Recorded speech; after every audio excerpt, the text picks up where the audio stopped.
حضرت مرزا مظہر جانے جانا فرماتے ہیں کہ بارش ہوئی تھی تازی تازی دلی میں، تازی تازی بارش ہوئی تھی. ایک بابا لکڑی کے جوتے پہنے کھڑا ہوں، اللہ اللہ اللہ، اسی کسے دے کچھ بھی نہیں لگ دے، نہ کوئی ساڈا دردی. بابا مست ہو کے جا رہا، اللہ اللہ کرتا جا رہا. ایک طوائف اپنے کوٹھے سے اتر کے تو سیڑھیوں پہ بیٹھی تھی، ساتھ اس کا یار بھی بیٹھا تھا. بابا اپنی مستی میں جا رہا ہے تو بابا جی کے پیروں سے کچھ مٹی اڑی تو اس عورت کے کپڑوں پہ پڑ گئی. پرواہ نہیں، بزرگ گزر رہے.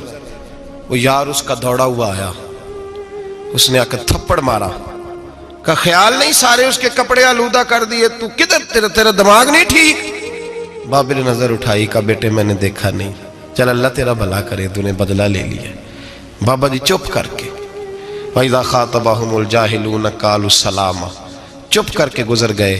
ٹھنڈ کا موسم تھا، بارش تازہ ہوئی تھی، حلوائی دودھ کاڑ رہا تھا. اس نے بٹھایا بابا جی کو پھٹے پہ، پیالہ پکڑا، دوڑ کے آگے بڑھا. بزرگ آ گئے، آئیے بیٹھیے. دودھ کا گرم گرم پیالہ شکر ڈال کے دیا. بابا جی نے دودھ پیا، پھر نظر جھکی، پھر رنگ بدلا. کہنے لگے مالک تو کتنا بے نیاز ہے، کہیں تھپڑ مرواتا ہے، کہیں دودھ پلاتا ہے. تیری بے نیازی ہے نا، ادھر تھپڑ مروایا، یہاں دودھ پلایا، تو ہی جانتا ہے تیرے رنگ کیا ہے. ابھی بابا وہیں بیٹھا تھا، دوڑے آئے پیچھے سے لوگ، شور ہوا.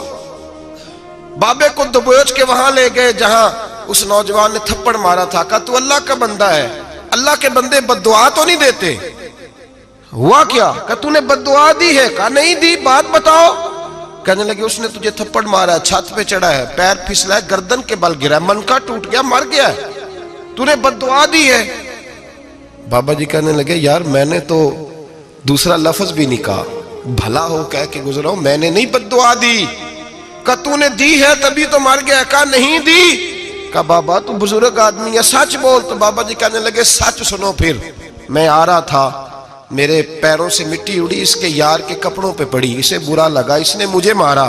جب اس نے مجھے مارا تو میں کوئی لاوارث تو نہیں تھا، جب اس نے مجھے مارا تو میں کوئی لاوارث تو نہیں تھا. مجھے دشمنوں نہ چھیڑو، میرا ہے کوئی جہاں میں ابھی پکار لوں گا، نہیں دور ہے مدینہ.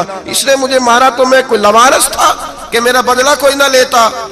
اس نے مجھے مارا ہے تو میرے یار کو برا لگا ہے تو اس نے اسے مار دیا ہے، میری تو غلطی کوئی نہیں. یاروں کا جھگڑا ہے، یہ تو دوستوں کا جھگڑا ہے، یہ تو یاروں کا جھگڑا ہے، کوئی غلطی نہیں میری، کوئی غلطی نہیں. خش خش جنہ قدر نہیں میرا، اے میرے صاحب نو وڈیاں، میں تے گلیاں دا روڑا کوڑا، میں گلیاں دا روڑا کوڑا.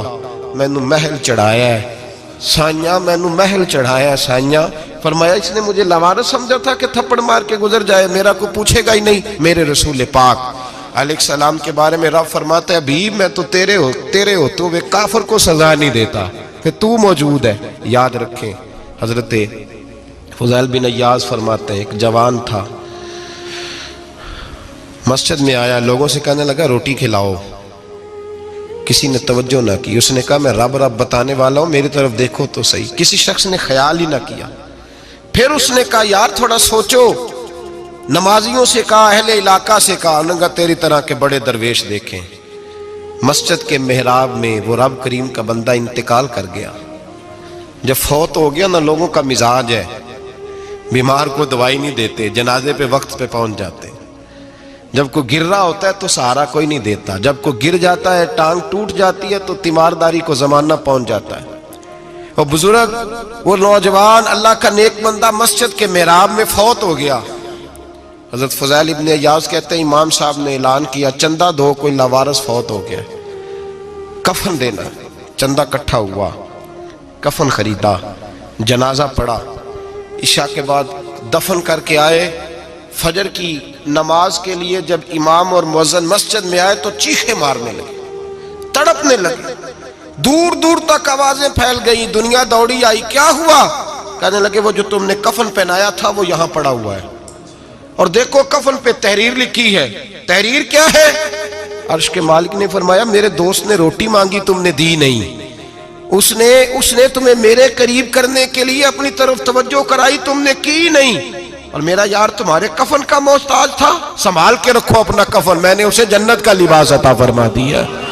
سنبھال کے رکھو، یہ کوئی لاوارثوں کا ٹولہ ہے؟ یاد رکھیں جو وارث والے ہیں، وارث والے ان کا رنگ اور ہے، جو ماننے والے ہیں ان کا مزاج اور ہے. اپنی زندگی لوارثوں کی طرح نہیں گزارے.